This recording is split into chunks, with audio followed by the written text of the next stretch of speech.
ओम गंग गणपतये नमः। नमस्कार दोस्तों, आज मैं आपको आषाढ़ मास के गणेश चौथ की कथा सुनाने जा रही हूँ। अगर आप हर महीने की चौथ का व्रत करते हैं तो व्रत के साथ में कहानी जरूर सुनना चाहिए। कहानी सुनने से व्रत का पूरा फल मिलता है। चतुर्थी तिथि भगवान श्री गणेश जी को समर्पित है। इस दिन को गौरी पुत्र गणेश जी की पूजा करना बहुत ही शुभ होता है। संकष्टी चतुर्थी, जैसे कि इसके नाम से पता चलता है कि यह तिथि संकटों और दुखों को हरने वाली है, इसलिए भक्त लोग गणेश जी को प्रसन्न करने के लिए उनकी पूजा कर उपाय आदि करते हैं। गणेश जी को सभी देवों में प्रथम पूज्य और रिद्धि सिद्धि के दाता माने जाते हैं। तो चलिए सुनते हैं संकष्टी चतुर्थी की कल्याणकारी कथा के बारे में। तो दोस्तों, वीडियो शुरू करने से पहले आप सभी से अनुरोध है, जो लोग चैनल में नए हैं वो वीडियो को लाइक कर चैनल को सब्सक्राइब अवश्य कर दें। द्वापर युग में महिष्मती नगरी का महिजीत नामक राजा था। वह बड़ा ही पुण्यशील और प्रतापी राजा था। वह अपनी प्रजा का पालन पुत्रव्रत करता था, किंतु संतान विहीन होने के कारण उसे राजमहल का वैभव अच्छा नहीं लगता था।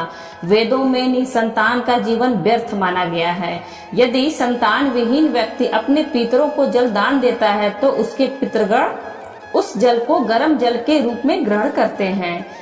इसी ऊहापोह में राजा का बहुत समय व्यतीत हो गया। उन्होंने पुत्र प्राप्ति के लिए बहुत से दान यज्ञ आदि कार्य किए, फिर भी राजा को पुत्र उत्पत्ति न हुई। जवानी ढल गई और बुढ़ापा आ गया, किंतु वंश वृद्धि न हुई। तदंतर राजा ने विद्वान ब्राह्मणों और प्रजाजनों से इस संदर्भ में परामर्श किया। राजा ने कहा कि हे ब्राह्मणों तथा प्रजाजनों, हम तो संतानहीन हो गए। अब मेरी क्या गति होगी? मैंने जीवन में तो किंचित भी पाप कर्म नहीं किया। मैंने कभी अत्याचार द्वारा धन संग्रह नहीं किया। मैंने तो सदैव प्रजा का पुत्रव्रत पालन किया तथा धर्माचरण द्वारा ही पृथ्वी शासन किया। मैंने चोर डाकुओं को दंडित किया, इष्ट मित्रों के भोजन की व्यवस्था की, गौ ब्राह्मणों का हित चिंतन करते हुए शिष्ट पुरुषों का आदर सत्कार किया। फिर भी मुझे अब तक पुत्र न होने का क्या कारण है? विद्वान ब्राह्मणों ने कहा कि हे महाराज, हम लोग वैसे ही प्रयत्न करेंगे जिससे आपके वंश की वृद्धि हो। इस प्रकार कहकर सब लोग युक्त सोचने लगे। सारी प्रजा राजा के मनोरथ की सिद्धि के लिए ब्राह्मणों के साथ वन में चली गई। वन में उन लोगों को एक श्रेष्ठ मुनि के दर्शन हुए। वे मुनिराज निराहार रहकर तपस्या में लीन थे। ब्रह्मा जी के समान वे आत्मजीत, क्रोधजीत तथा सनातन पुरुष थे। संपूर्ण वेद विशारद एवं अनेक ब्रह्म ज्ञान संपन्न वे महात्मा थे। उनका निर्मल नाम लोमस ऋषि था। प्रत्येक कल्पांत में उनके एक एक रोम पतित होते थे, इसलिए उनका नाम लोमस ऋषि पड़ गया। ऐसे त्रिकालदर्शी महर्षि लोमेश के उन लोगों ने दर्शन किए। सब लोग उन तेजस्वी मुनि के पास गए। उचित अभ्यर्थना एवं प्रणामदि के अनंतर सभी लोग उनके समक्ष खड़े हो गए। मुनि के दर्शन से सभी लोग प्रसन्न होकर परस्पर कहने लगे कि हम लोगों को सौभाग्य से ही ऐसे मुनि के दर्शन हुए। इनके उपदेश से हम सभी का मंगल होगा। ऐसा निश्चय कर उन लोगों ने मुनिराज से कहा, हे ब्रह्म ऋषि, हम लोगों के दुख का कारण सुनिए। अपने संदेह के निवारण के लिए हम लोग आपके पास आए हैं। हे भगवान, आप कोई उपाय बतलाइए।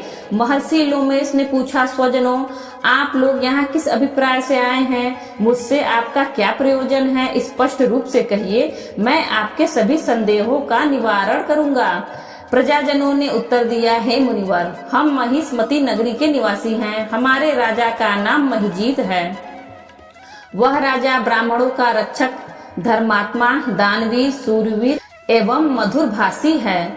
उस राजा ने हम लोगों का पालन पोषण किया है, परंतु ऐसे राजा को आज तक संतान की प्राप्ति नहीं हुई। हे भगवान, माता पिता तो केवल जन्मदाता ही होते हैं, किंतु राजा ही वास्तव में पोषक एवं संवर्धक होता है। उसी राजा के निमित्त हम लोग ऐसे गहन वन में आए हैं। हे महर्षि, आप कोई ऐसी युक्ति बतलाइए जिससे राजा को संतान की प्राप्ति हो, क्योंकि ऐसे गुणवान राजा को कोई पुत्र न हो, यह बड़े दुर्भाग्य की बात है। हम लोग परस्पर विचार विमर्श करके इस गंभीर वन में आए हैं। उनके सौभाग्य से ही हम लोगों ने आपका दर्शन किया है। हे मुनिवर, किस व्रत, दान, पूजन आदि अनुष्ठान कराने से राजा को पुत्र होगा? आप कृपा करके हम सभी को बतलाएं। प्रजा की बात सुनकर महर्षि लोमेश ने कहा, हे भक्तजनों, आप लोग ध्यान पूर्वक सुनो। मैं संकट नाशक व्रत को बता रहा हूँ। यह व्रत निसंतान को संतान और निर्धनों को धन देता है। आषाढ़ कृष्ण चतुर्थी को एक दंत गजानन नामक गणेश की पूजा करें। राजा व्रत करके श्रद्धा युक्त हो ब्राह्मण भोज करवाकर उन्हें वस्त्र दान करें। गणेश जी की कृपा से उन्हें अवश्य ही पुत्र की प्राप्ति होगी। महर्षि लोमेश की यह बात सुनकर सभी लोग करबद्ध होकर खड़े हुए। नतमस्तक होकर दंडवत प्रणाम करके सभी लोग नगर में लौट आए। वन में घटित सभी घटनाओं को प्रजाजनों ने राजा से बताया। प्रजाजनों की बात सुनकर राजा बहुत ही प्रसन्न हुए और उन्होंने श्रद्धा पूर्वक विधिवत गणेश चतुर्थी का व्रत करके ब्राह्मणों को भोजन वस्त्रादि का दान दिया। रानी सुदक्षिणा को श्री गणेश जी की कृपा से सुंदर और सुलक्षण पुत्र प्राप्त हुआ। श्री कृष्ण जी भी कहते हैं कि इस व्रत का ऐसा ही प्रभाव है। जो व्यक्ति इस व्रत को श्रद्धा पूर्वक करेंगे वे समस्त संसारिक सुख के अधिकारी होंगे। दोस्तों, वीडियो अच्छी लगी हो तो वीडियो को लाइक करें और ज्यादा से ज्यादा अपने मित्रों के साथ शेयर करें और बेल आइकन दबाना ना भूलें, जिससे आगे आने वाले वीडियो की नोटिफिकेशन आपको सबसे पहले मिल सके। और इसी तरह के वीडियो देखने के लिए हमारे चैनल हिंदी कहानी नई पुरानी को सब्सक्राइब करें। धन्यवाद।